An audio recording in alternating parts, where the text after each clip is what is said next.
निर्वाचित ज्येष्ठ सहकारी तथा आज नांदेड क्लबच्या वतीने आयोजित या सत्काराच्या कार्यक्रमासाठी आम्हाला आमंत्रित केलं विशेष तत्वानी।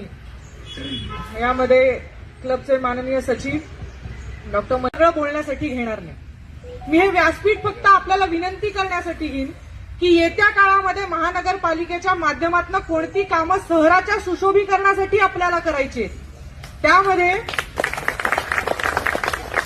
जनप्रतिनिधी म्हणून एक लोकतांत्रिक दायित्वाचं निर्वहन करणारे प्रतिनिधी म्हणून आमचं काय दायित्व असायला पाहिजे। जेव्हा नगरपालिकेमध्ये नगरसेवक जातो तर तो फक्त त्याच्या मतदारसंघाच्या 24,000 लोकांचं प्रतिनिधित्व करायला जात नाही, तो त्या शहराच्या पॉलिसीज डिझाईन करण्यामध्ये त्याचा देखील एक खारीचा वाटा आहे। मग शहराच्या पॉलिसीज कशा डिझाईन झाल्या पाहिजेत?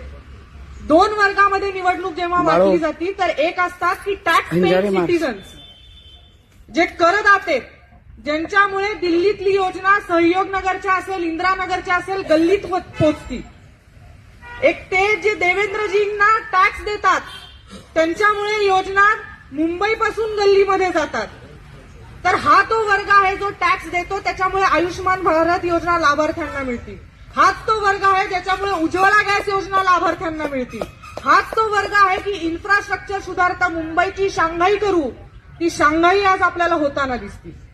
म्हणून हा वर्ग खूप प्रमुख वर्ग आहे जो पॉलिसीजची समीक्षाही करू शकतो आणि पॉलिसीजवर चर्चा देखील करू शकतो।